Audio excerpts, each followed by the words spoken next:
Don't forget to subscribe, hit the like button, and notifications button for all the good stuff we've got coming.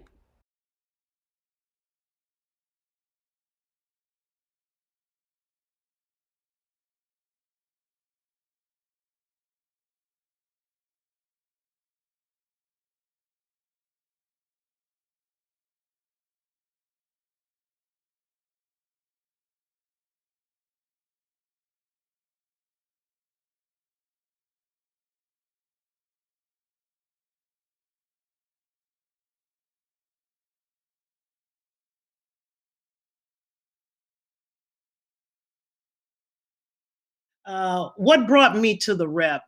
I used to work at WJR Radio. I worked there for 20 some odd years, but um, I used to work with Hal Youngblood and JP McCarthy and all those guys back in the day. I think I came to Detroit in I want to say 1980 maybe, or 81. And I used to be close to a gentleman who was no longer with us by the name of Mike Deja. He took over broadcast from Oscar Frenette on Sundays, and he got me into theater. He knew me from Eastern Michigan University, and he said, Linda, why don't you audition for this play over at Trinity House Theater in Livonia, if I'm not mistaken. And I did this play called The Singer. Well, after doing that play, I loved it, and I talked to Hal Youngblood about it. Hal Youngblood told me, well, you should take classes at the Rep. Those classes at the Rep seem to be the life vein for a lot of Detroit actors. And in my mind, the greatest thing for me to ever do was to be on the Detroit Repertory stage. That's all I wanted to ever do. If I could just get up there with those professionals. And I took the class, and Boswell was my teacher. Most of the time, he was the one giving me a lot of information, but Barbara encouraged me to keep pushing forward with all of it.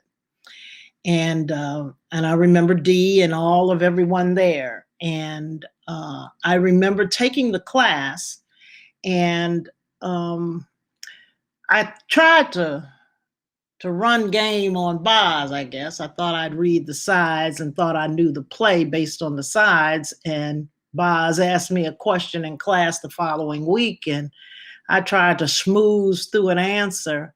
And he said, that's not what the play is about. And it made me really take acting seriously after that. And so that's what brought me to the Rep and helped me to stay there. The shows that I was involved with, the very first show that I did was the Colored Museum with Tim. And I think Ruben Yabuka was the director at that time. Then I did Moms Mabley, The Naked Truth. I did, that's a one-woman show, and that, I think, opened up a part of my brain that made it possible for me to memorize well after that. After that, I did Intimate Apparel. Tim directed that. And I think I only did the 3 productions there at the Rep, but I got my wish. I got a chance to perform on that Detroit Repertory stage. But my memories are, like Tim said, very broad. Like, my memories are endless. Some of the great things that I remember are the meet and greets after the shows, and meeting and greeting as Moms Mabley at the end of that show was quite funny because folks never really knew what I looked like with teeth. So they were always thrown by that. I remember at one of the black tie affairs, Vondi Curtis Hall was there, and I had a chance to meet him. And I said, wow, it's been some great people to come through the Detroit Rep. And Tim Rose Masterclass, that I remember fondly because he made me dig deeper into the craft and into my mind about acting. And I also remember uh, tenderly Sandra Glover taking care of me as my stage manager, my right hand person for Moms Mabley. Now, she only had one actor to be concerned with, but she took care of me very, very well. She made sure that I had everything I needed. And I think I went up online one time and she never panicked. She just sat there and looked at me, and I guess telepathically sent me the words, and I was able to get through that show.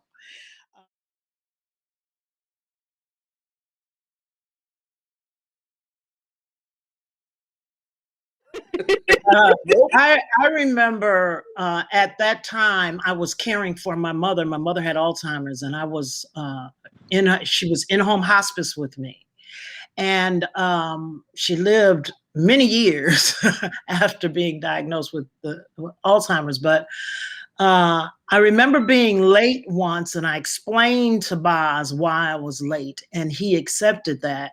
But I I never I never ran game on him after that one time trying to run it. And I'm not even a game running chick, okay? But I thought if I could barely get through it and I knew half the lines, then I could do this thing. Tim always taught me that if you learn the lines, you can begin to play. If you don't know your lines, you can't do any acting. So don't be trying to act with a book in your hand. You know, you can't get into the fun of it all.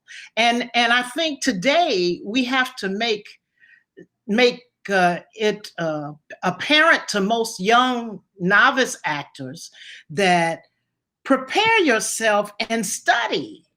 Know what it is that acting is about. A lot of times people say, "Oh, my people tell me I'm funny. They say I have a good sense of humor. I can act in anything." Well, that's your family. They love you. Okay, you need to really study if you're going to do some. I took Tim's master class not because I thought I knew it all and just doing something. I needed to know more. I will take a class today, and I'm 150 years old, and I will take a class now and think nothing of it. I've had stand-up comedy classes. I've taken sketch writing classes. I will continue to take theater writing classes, theater acting classes. Actors need actors, and we need to engage in the study of the craft.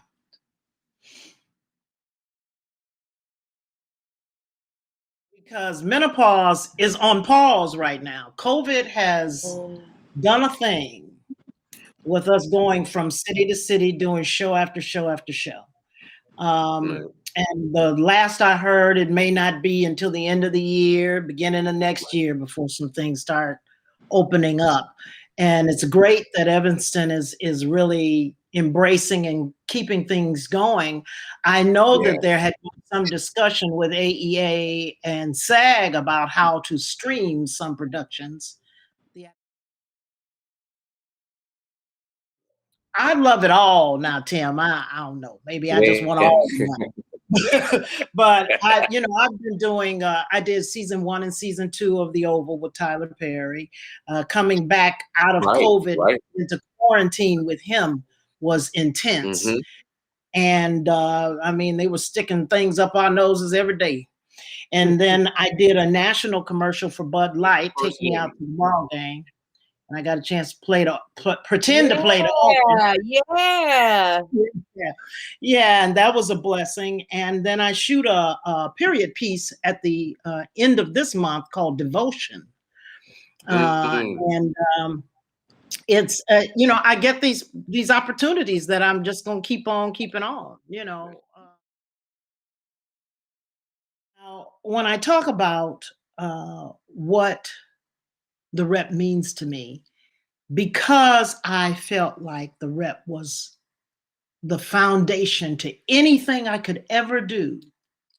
And when I started theater, I would say that the rep means possibilities and endless skies, because since then I have performed all over the country. I have gone out of the country. It has transcended into film work, and I've done all kinds of things in film. I've done series. I've worked with some of the best directors out there, from Tyler Perry to Tony Goldwyn to who else? Some of the greats that are out there. And I've worked with wonderful, wonderful actors that, I've always admired. Ellen Bernstein, people like that I never thought I'd ever cross paths with. And if I can just tell you how much the Rep is a foundation to what I do now and what I teach others, because I mentor young people through Statera Arts and through my own nonprofit, Peer Incorporated, and I help to get them to tap into their own creativity. And some of the lessons that I was taught at the Rep, I teach them now because they're foundational, grand, wonderful things to hold on to.